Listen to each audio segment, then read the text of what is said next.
Hey there, this is Tiff. Welcome to the Tiffany Micah podcast, and Happy New Year. Happy 2019. Hope you had an awesome Christmas and New Year, and you're looking at resetting your goals. I hope you haven't set New Year's resolutions. They can always be a bit tricky when you set New Year's resolutions because they tend to stay in your head. So we want to make sure that you're working on getting very clear and on the goals that you want to achieve for this year. So we will be working through that. You'll be hearing some episodes following this one about setting up a theme for the year, and also how to do that, and also looking at how to set your goals and really plan yourself out so that you're set up for structure and achievement versus just keeping everything in your head. So make sure you look out for that. What I wanted to share with you today is a speech from Arnold Schwarzenegger. I actually saw this video it's on YouTube. It was called Motivation Addicts is the actual username, I guess, or handle that actually created this video. So I've recorded the audio of it, and the reason that I have done that for you is, one, that I wanted to actually have something that I could listen to on the podcast as well, the episode, so I could play it over and over again rather than having to revert to the video each time.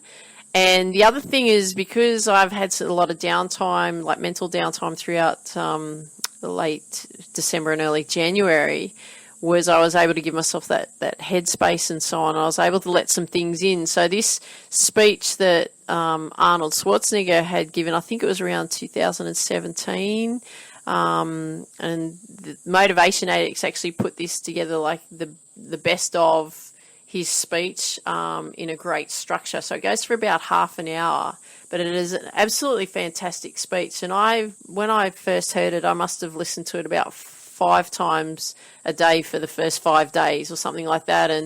And when I've been at the gym, I listen to it. And he talks about his 5 steps of success and how he's applied them and all the things that he's achieved. And I found it incredibly inspiring and incredibly motivating. And I wanted to share that with you. So what we'll be following from me is Arnold Schwarzenegger's speech, a motivational speech from 2017 about his 5 steps to success. So I'd love it if you could listen to that. I know that I really feel deep down that will inspire you to really think about and pursue what it is that you want to pursue. He's given some great examples of all the things that he wanted to achieve in his career through bodybuilding and acting and becoming the governor of California and so on. And, it's something that you can refer back to and that you can listen to over and over again to really help motivate you. So I'm not going to talk to you at the end after this. So I'm just going to let you listen through to this, and we'll finish with Arnie. But remember, I want you to dream big, believe in you, go after your dreams, and have a listen to this audio. I hope you enjoy it. Okay, I'll see you on the next episode, but enjoy this one. Have a vision. Think big. Ignore the naysayers. Work your ass off and give back and change the world. Because if not us, who? If not now, when? What is the secret to success? And the long version is that I actually always had 5 rules. And everything that I did, I always used those 5 rules, and those 5 rules helped me to become successful in various different areas. And I believe that those rules can be applied to almost anyone and everyone. You don't need to be a bodybuilding champion. You don't need to want to be a governor of California or to be an action hero or anything like that. If you want to excel in whatever you do, those rules are for you. It's that simple. Now I have to tell you right off the top that I always was very intense. As a kid already, I was very intense and I was very hungry. I always wanted to be the best. I always wanted to be number one. I always wanted to get to the top. I never believed in just getting by. Now, I have nothing against people that just want to get by, because I think there are many roads to happiness, but I think that we all here like to be successful and we are driven. So that's why those rules apply to you. So my first rule is find your vision and follow it. You see, I think it's the most important thing that we have a very clear vision of where we go. A goal, where do we go? Because you can have the best ship in the world. You can have the best cruise liner, but if the captain does not know where to go, that ship will drift around the world and out there at sea and will never end up anywhere. And this is exactly the way it is in real life. If you don't have a goal, if you don't have a vision, you just drift around and you're not going to be happy. This is why it is so important to have that vision. Now, I created that vision in Austria because I grew up after the Second World War. Austria, right along with Germany, lost the Second World War, thank God. And the problem was that everyone was so depressed because they lost the war that there was alcoholism everywhere. There was, of course, depression. There was a terrible economic situation. There was famine. There was starvation and all of those things. And also it was kind of a little place and narrow. I felt I wanted to get out of there. I wanted to escape. And I couldn't see myself really to work there and to stay there, to work in a factory or to work on a farm, or to even to follow my father's footsteps and to become a police officer. I couldn't see that either. As a matter of fact, that's what my parents wanted me to do. They wanted me to become a police officer and to marry a girl by the name of Heidi and to have a bunch of children and to run around like the Von Trapp family in The Sound of Music. But that's not what I saw. This was the vision of my parents, but not mine. And luckily, one day in school, I watched a documentary about America. And I found myself, I knew exactly that is where I wanted to end up. I wanted to be in America. Everything that I saw in the documentary, I just loved. Everything was so big. I remember the tall skyscrapers, the monstrous bridges, the giant freeways filled with beautiful cars, the huge jetliners, movie stars, Muscle Beach, and all of those things. I could not wait to get there. The question was just, how do I get there? How do I get to America? I mean, this was not a common thing to do way back in the 50s. No one had the money to travel or anything. But one day I was fortunate enough to see a magazine. And that magazine showed me the path to America. And it was a bodybuilding magazine.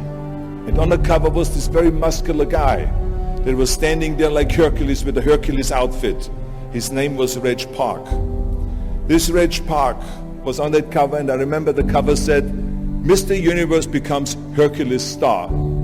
I read the article as fast as I could, learning about how he grew up in Leeds in England, poor, and how he trained 5 hours a day, every single day, and trained and trained and trained and lifted weights, and then he finally became Mr. Great Britain. And then he became Mr. Universe. And then he won a second Mr. Universe title and a third Mr. Universe title, and then all of a sudden he landed in Rome in Cinecittà doing Hercules movies.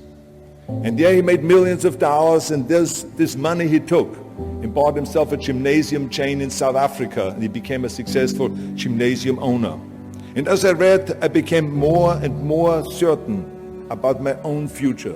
As I read this story, I was so excited, so interested. I knew exactly that I wanted to become another Reg Park. I know he laid out the blueprint for my life, basically. I could see myself, I could visualize myself clearly to be a champion on that same stage where he won the Mr. Universe, and then to move to America, then get into movies, and then become rich and famous. I had that vision very clearly laid out. I was so happy that I knew exactly where I was going. From that moment on, everything that I did, no matter how hard I had to work or how much I had to struggle, it didn't matter. It was a wonderful joyride because I knew what the purpose was, and I found my passion. The simple truth is, if you don't have a vision, if you don't have a goal, if you don't see your future laid out in front of you, you're just floating around without a purpose. And I think that the numbers speak for themselves. This is why so many people around the world are unhappy with their jobs. I mean, in America, 74% of the people hate their job and would like to change jobs. But think about that. That means that only a quarter of the Americans love their life's work. I mean, that is a very depressing statistic. I always smiled when I worked, no matter how hard I worked. I always had a great time, no matter what I did. It didn't matter if it was in bodybuilding, or if it was in the movies, or if it was as governor. I remember in the pumping iron days, People ask me in the gym all the time, why are you smiling all the time? Why are you so happy? You have to lift 50 tons of weights. You have to train 5 hours a day. I mean, I look at the other bodybuilders' faces and lifters' faces, and they look kind of depressing. They look sour. They're miserable that they have to lift weights. You don't look miserable, you look happy. And I tell them always, I say, I smile because I know exactly that every rep that I do, that every set that I do, every weight that I lift, I get one step closer to turning that vision of mine into reality and becoming that Mr. Universe. I could not wait to lift another 500 pounds in the squats. I could not wait to do another 1,000 sit-ups. I could not wait to do bench press, more bench press and more curls until I couldn't move my arms anymore. Because I knew that every rep got me closer to standing on that stage as a champion. As a matter of fact, when I lifted weights, I didn't really feel like I was lifting weights. I felt like I was lifting a trophy over my head each time I lifted. And to have all those bodybuilders around me and thousands of people screaming. And I tell you that this vision didn't just help me in bodybuilding, it helped me with everything, like I said. I remember in the movie business, there was many times stunts that I had to do where I got hurt, where I was in pain, in agony, and had to do it over and over again. I remember one incident specifically in Conan the Barbarian. There I was crawling on all four, on rocks, over rocks and gravel, holding my sword right in front of me.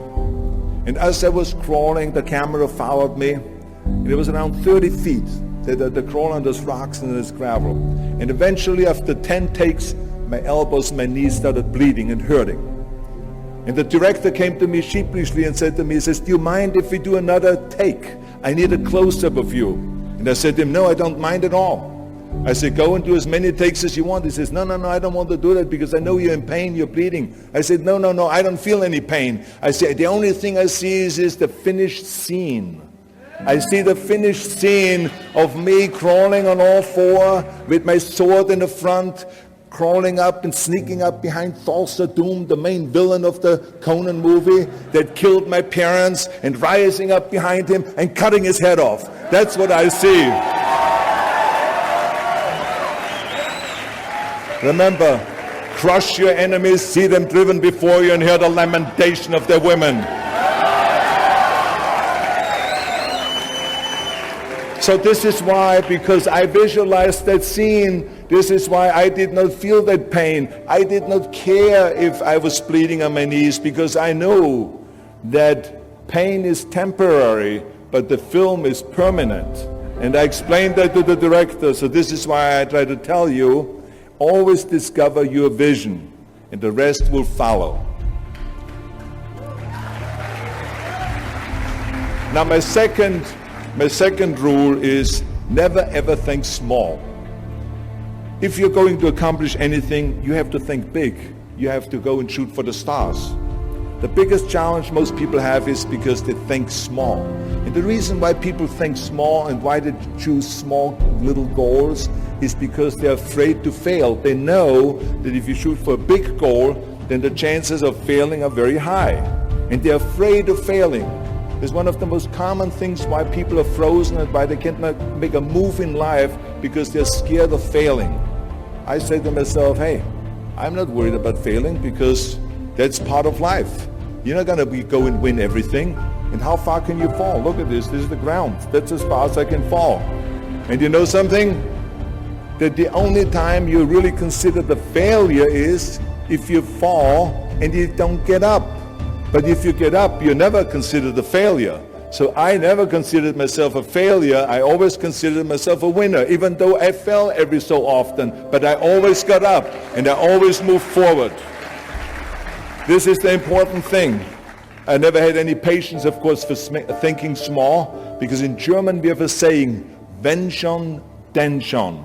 And that means that if you do something, then go all out and do it well. And this was not just the case in bodybuilding. I didn't just want to be a bodybuilding champion. I wanted to be the greatest bodybuilder of all times.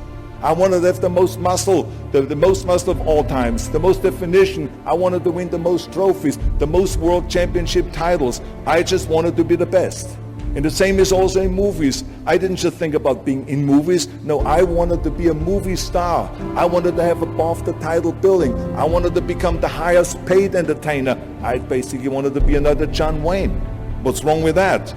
And then the same is in politics. I didn't just want to go and be in politics and enter a race for city council. I mean, let's be honest. Does that sound right? Schwarzenegger, city council? No, come on. Not even Schwarzenegger and mayor. No, it had to be Schwarzenegger running for governor. But not just any governor, but governor of the greatest state in the United States, of California. That was the important thing. I give you an example of thinking big. When I became governor, I wanted to rebuild California's ancient infrastructure. You see, America has been living off infrastructure that was built in the 50s and 60s, and it drives me absolutely insane that America hasn't started rebuilding that infrastructure. I mean, we haven't invested in new roads or in new transit, or in schools, or in energy, or anything like that for decades.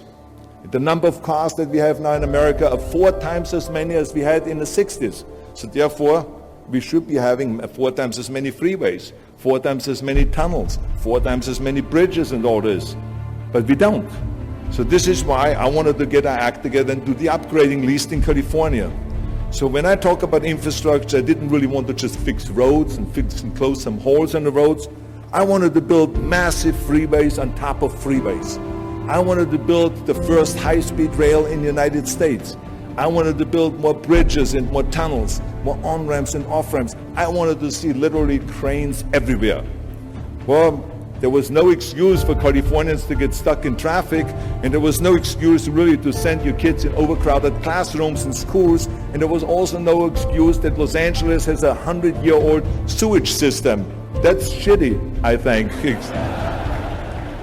First, of course, some of the legislators looked at me like I was absolutely insane when I told them this vision. They were willing to spend maybe $5 billion, which of course is petty cash in compared to what my vision was. But so some politicians, of course, had a hard time to see the big picture because they didn't really ever travel outside California. So they haven't really seen big infrastructure. They haven't really seen big infrastructure all over the United States, or maybe in Asia, in China, or in Korea, or in Brazil, or in European countries, or here in Australia maybe. So they haven't seen that. And then, of course, there are other politicians that simply don't have a vision of the future past the next election, which is a common problem politicians have all over the world. So it was my job as governor to motivate them and to take them and to see the traffic jams in Los Angeles and to see the overcrowded classrooms and to see all the problems that we have. And I kept pushing and pushing, and I pumped them up enough that eventually they saw the big picture. And eventually Democrats and Republicans came together, and we invested $60 billion to rebuild California's infrastructure, the biggest investment of our state in 50 years. So that's what we did because we had a big vision, and everyone bought in on this big vision. So remember, never think small, think big. A third rule is ignore the naysayers. I think it is natural that when you have a big vision and big dreams and you have big goals, that people are going to say around you, I don't think it can be done. I think it's impossible, or no. I tell you, I heard this all the time, but I want to tell you, don't ever let them stop you from dreaming and from shooting for the big goal. Because eliminate just simply those words, no, impossible, and it can't be done. I mean, in each one of my careers, when someone said it's impossible, I heard it's possible. When someone said it can't be done, I heard it can be done. And when someone said no, then I heard loud and clear, yes. So this is what I believed in. I am a big believer of what Nelson Mandela said. He said it always seems to be impossible until someone does it. And that's exactly what it is. And I wanted to be that one that does it. I wanted to break the new records, and I wanted to do something that no one else has ever done. So I think that's what you need to do. Don't ever be worried about that someone hasn't done it. Just think about how many times my career would have stopped. My career would have ended if I would have listened to the naysayers. I mean, it started right away when I was 15 years old, and I became a bodybuilder. Right after the top, when I said, I want to be a world champion in bodybuilding, I want to be Mr. Universe. They immediately said, are you crazy? You're in Austria. In Austria, you can become a ski champion or a bicycle champion or something like that, but bodybuilding is an American sport. Forget about it. That's nuts. Then when I wanted to move to America, they said, again, it's impossible. You will never be able to do that. You have no money. You're all by yourself. And then when I wanted to go into show business, after I won 13 world championship titles in bodybuilding, I said, I want to be like Reg Park. I want to be a Hercules. I want to get into movies. Well, I tell you, when I met those agents and managers and studio executives, their reaction was, oh, Arnold, that is so funny. You want to be what, a leading man? Oh, come on. I mean, look, first of all, let's start with your body. Look at your body. I mean, you're overdeveloped. You're gigantic. You're like a monster. Are you kidding me? Do you know what the new thing, the new trend is? It's little guys like Dustin Hoffman, Al Pacino, Woody Allen. Those are the new sex symbols. Don't you get it? And then your accent, oh, it gives me the chills just listening to your German bullshit. Come on now. I mean, oh God, I mean, it's like, it's scary when you talk. It's unbelievable. I mean, have you ever, Arnold, I mean, this year, have you ever seen an international movie star with a German accent? It doesn't happen. Forget about that. And then your name, what is it, Schwarzen, Schnitzel or something like that? Yeah, I can see that name already up there on the billboard. Yes, and people are going to storm the theater and the movie houses because Schwarzen Schnitzel is starring in the movie. Oh yeah, I can see that already. So that's what they said. They said to me, it says, look, forget about it, you're a nice guy. I mean, you're a bodybuilding champion, why don't you open a gymnasium or a health food store or something like that? We can help you with that, and then we get you on the side some little parts, like maybe playing a bouncer. I mean, with your body, perfect, or maybe a wrestler. I have a good idea with your accent, a Nazi officer. Now that's really great for you. I call my buddies over at Hogan's Heroes. I mean, they would probably use someone like you. So that's what they said. Imagine that. Everywhere I turned, they said, no, it won't happen, it's not going to happen, and forget about it. Luckily, I did not listen. I did not listen because I knew if I worked hard enough and if I worked as hard as I did in bodybuilding, 5-6 hours a day, that I will make it, that I could prove them wrong. And I started working very hard. I started taking acting classes, English classes, speech classes, dialogue classes, even accent removal classes. I ran around all day saying lines like, a fine wine grows on a vine. Because you see, we Austrians and Germans have a difficult time with the V and with the W and with the F, we get it all mixed up. So it was a fine wine grows on a vine. Or the sink is made out of zinc. And all those kind of lines. I said over and over, and you know something? All of a sudden, I got a little break. In the early 70s, I remember, all of a sudden, I got a TV show. A little part, then another little part. And then all of a sudden, I got a phone call from Lucille Ball to be in her special Happy Anniversary and Goodbye, which was with Art Carney. I had this 6-minute scene as an Italian masseur. Now, most people don't know the difference between an Italian accent and the German accent, so I got away with my German accent. But I played this Italian masseur, and I was so delighted. And then right after that, I got a guest starring role in Streets of San Francisco with Michael Douglas and Carl Malden, and then Pumping On and Stay Hungry. And then, of course, I landed the big role as Conan the Barbarian. So finally, I got the big break. And you know what was so interesting about it was that as soon as we were finished with the Conan movie, we were out there on a promotion tour, and the director said at the press conference, the director is John Milius, he said, if we wouldn't have had Schwarzenegger with those muscles, we would have had to build one. Now think about that. Before it was this huge obstacle to have this body, and all of a sudden the director says, if we wouldn't have had Schwarzenegger with his body, we would have had to build one. Now what a turnaround. And then when I did Terminator, James Cameron said, which was really great, he said the I'll be back line became one of the most famous movie lines in history because of Arnold's crazy accent, because he sounded like a machine when he talks. So as you see, everything that the naysayers said was a liability became an asset. And the same was also in my political career. When I ran for governor, they immediately said, I shouldn't do it, it is a big mistake, it won't happen, I will lose, and all of those kind of things. And the rest, of course, is history.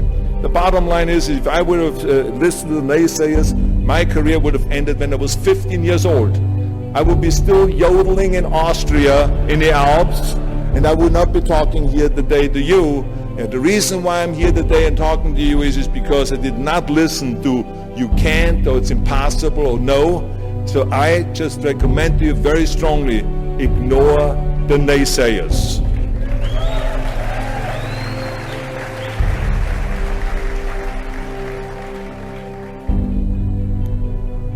My fourth rule is work your ass off.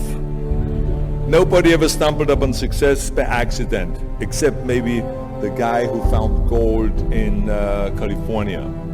But don't ever think that you can be that guy. I mean, you never want to fail because you didn't work hard enough. I always believed no stone unturned. Work your butt off. That's what I always believed. No matter what you do, work, work, work. I remember Muhammad Ali, one of my great heroes, had a great line in the 70s when he was asked, how many sit-ups do you do? He said, I don't know, because I start counting only when it starts burning. When it starts burning, that's when it starts counting. You see, that's what makes you a champion. It doesn't matter in what area you're in. No pain, no gain. The bottom line is, one of my rules, which is work your butt off. If you don't apply that rule, all the other rules won't mean anything.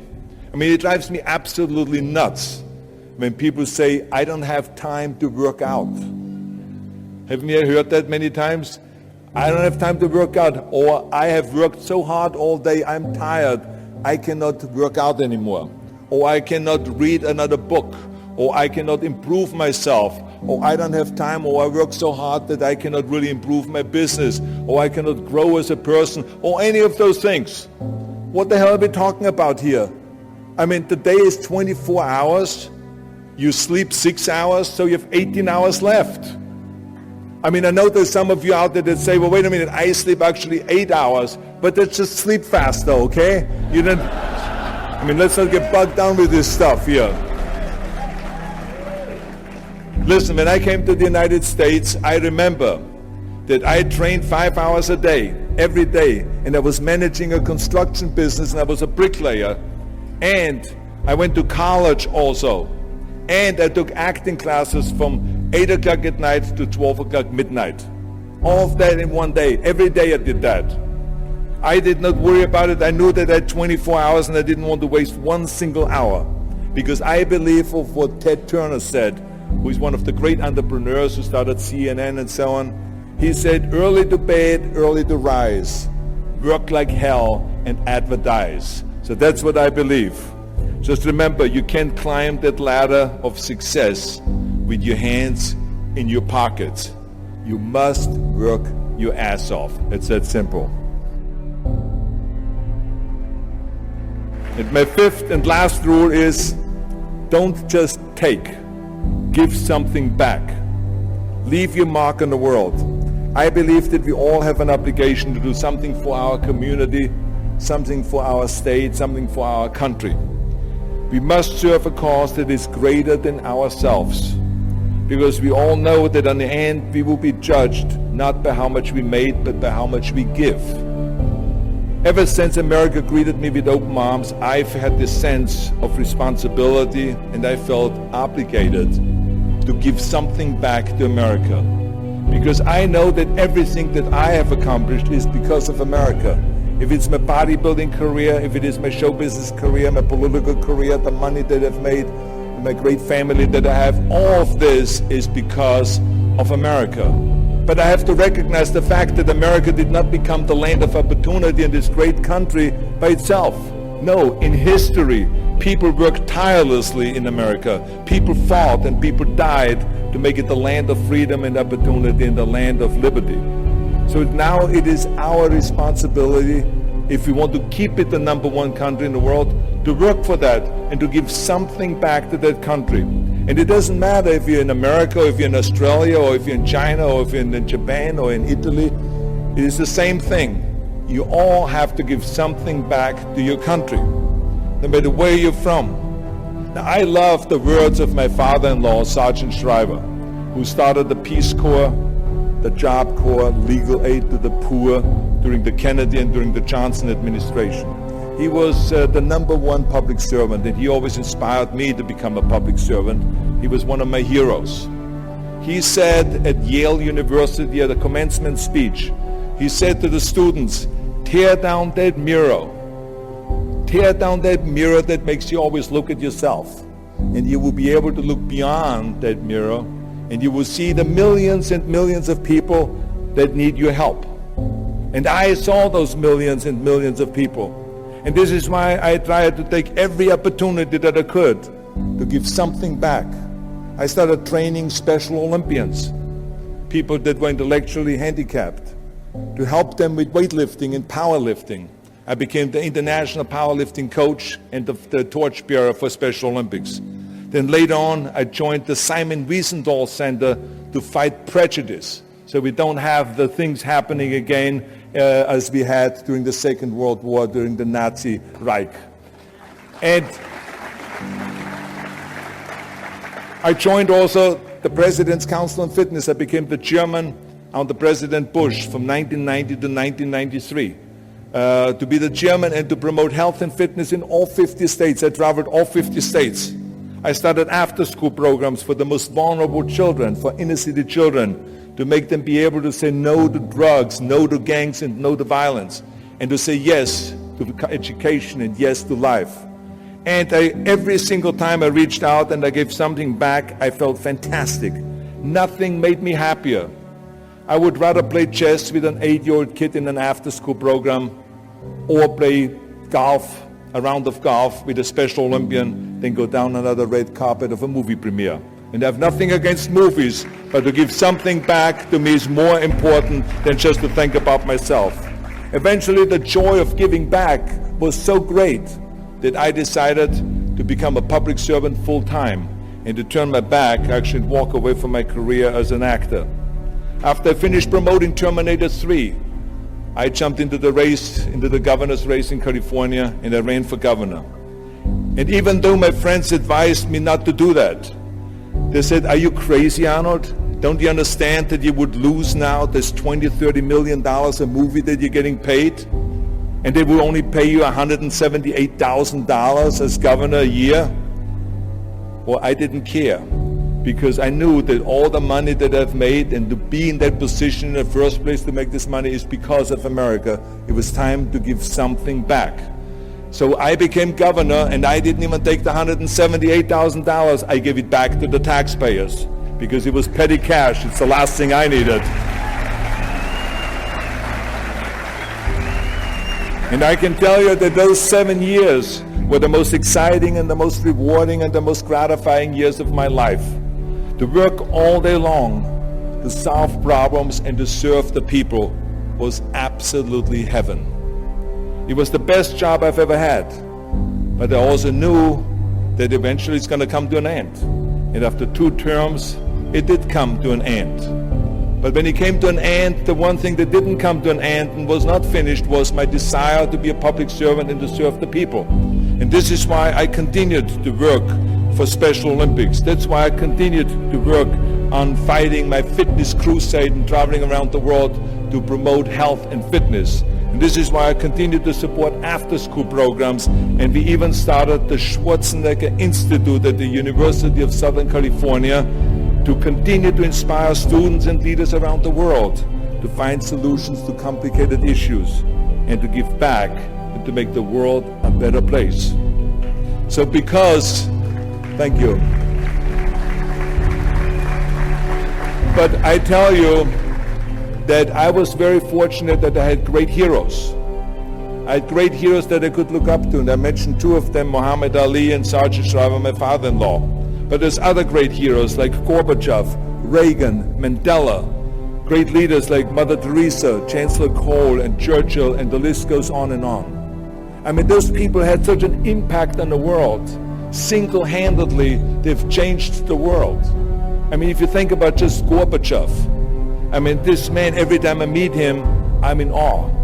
I mean, he grew up under communism, and he rose from the bottom of the ranks straight up to the top. He became president of the Soviet Union, one of the most powerful people in the world. And he was the leader of the Communist Party. And when he was in the top position, he realized that the system was broken. Now, what do you do when you're the top leader of the Communist Party and you realize that the system, that communism doesn't work? Well, you know what he did?